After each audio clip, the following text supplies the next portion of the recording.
Hey friends, it's Renee Rivera here on my journey to healing as Jesus continues to heal me and work on me. Today I wanted to chat with you about, I think the subject would be sharpness. I had a friend actually approach me today. She had said someone else approached her and said that they were concerned about me and wondered about I guess my judgment calls. I don't know if any of you guys go through this as well, but when we have SIRS, a chronic inflammatory response syndrome, or an immune situation where your body's compromised, you try to do the best thing you can for yourself vigilantly to protect yourself from getting any kind of triggers to make you sick again. And I have put certain things up in place, like I will not visit homes that I know has had mold issues or water damage. I don't go to restaurants where I suspect it or have found it. I don't even do restaurants. Don't even go if I can't have any food at their place. You know, if they've cross-contaminated my food when I've ordered it, maybe I've tried them a second time and both times they failed at my request, I won't eat there again. Because my body is just, I don't like the downtime that I have to spend when I get a hit or when I eat something that I had made a request not to put on my food, because I have chemical and I have ingredient intolerances as well. So this friend brought it up to me today that another one. And there's a handful that just, how you doing, Renee? Are you overdoing it? Are you getting your rest? How are you this week?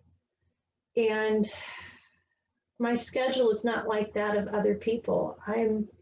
Yes, I'm healing, but I'm not fully healed yet. And so I still have to protect myself.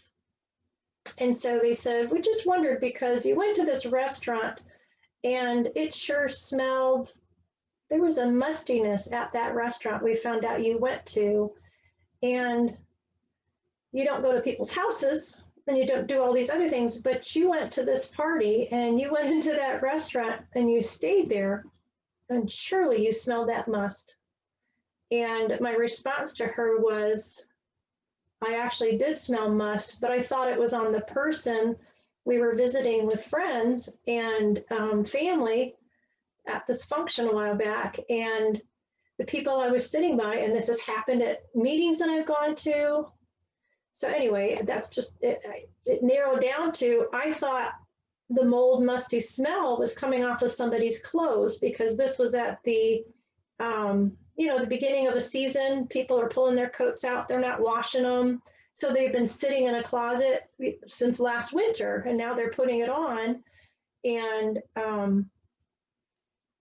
it's just like it never fails. Every time winter comes or fall comes and people are pulling stuff out of their their jackets and their coats out of their closets, and then end up sitting beside me, man, I get a whiff of that. They can't smell it. Most other people can't smell it, but I am so stinking sensitive to the dust and even to the must smell that people bring with them on their clothing from a closet or from their home.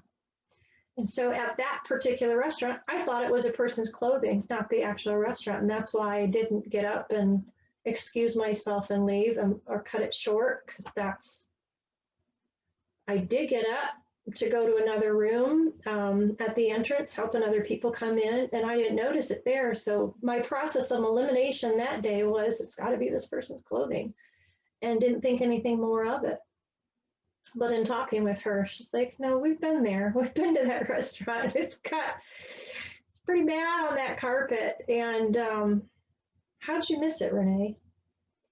And so I think I know the question from the other friend was, they're concerned that I get stressed, and then are concerned that I'm tired, that I've done activities, and then when I go into another activity or go somewhere or even go into a store, that I forget to do my process of elimination. And when I'm like there, it looks like I'm making things up in my head versus legitly having concerns about mold. But I also explain that a lot of times I'll go somewhere and it's my first time there. I kind of second guess myself sometimes. Don't know if any of you guys do that as well. You know, you got a certain protocol you do, but then you go into somebody's house you've never been in before and your body feels a certain way and you start questioning it. You go through this process of, is it me? Am I really smelling mold? Was that the animal? You know, where am I picking this smell up from? It's like you're your own sleuth, but you have to be your own investigator every single day, almost every single minute. So just bringing this up to you because it was just something brought up to me of the end of the conversation. It did narrow down to, it was a much more busier week. My health has not been at par, great. And I was just missing certain things. And I'm just grateful that I've got friends, because maybe that's a point or two here on this video is please make sure that you've got a spouse, friend, family who are looking out for you, because when you're ill and you're still going through your healing and you're not fully healed, you miss things. And so I need people to be speaking into my life and teaching me those things that maybe I've missed, you know? And even another point that was brought up was, hey, Renee, you even went to an event where it was a pool. Why would you go into this pool that's all enclosed? You're probably going to have some mold and some circulation from that old building that the pool was in. And I wouldn't even think in that kind of stuff. So I did preliminary stuff on this pool situation. I called a friend that had stayed at that one hotel once and said, hey, is this a safe place for me to spend the night at if I wanted to after a party? And they're like, no, Renee, they've got older furniture, this and that. But I didn't think of going down the line of even the process of elimination of even what rooms to be in and what rooms not to be in, including an indoor glassed pool area.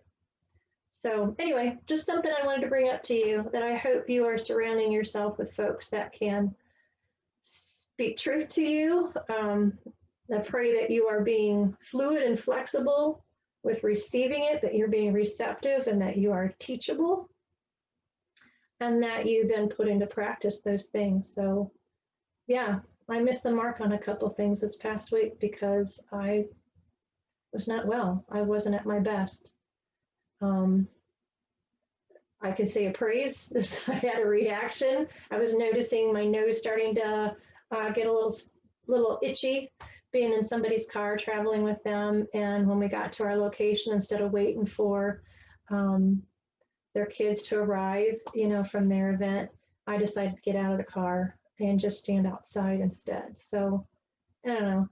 Those of us with this SIRS, we've got to get a little extra creative in how to exit quickly, but with grace, as well as how do we communicate with others when we can no longer stay there. So that's going to also be another video in the future. Anyway, thanks for listening. That was sort of my week.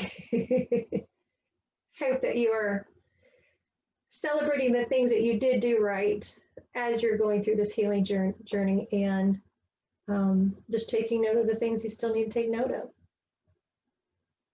Take care.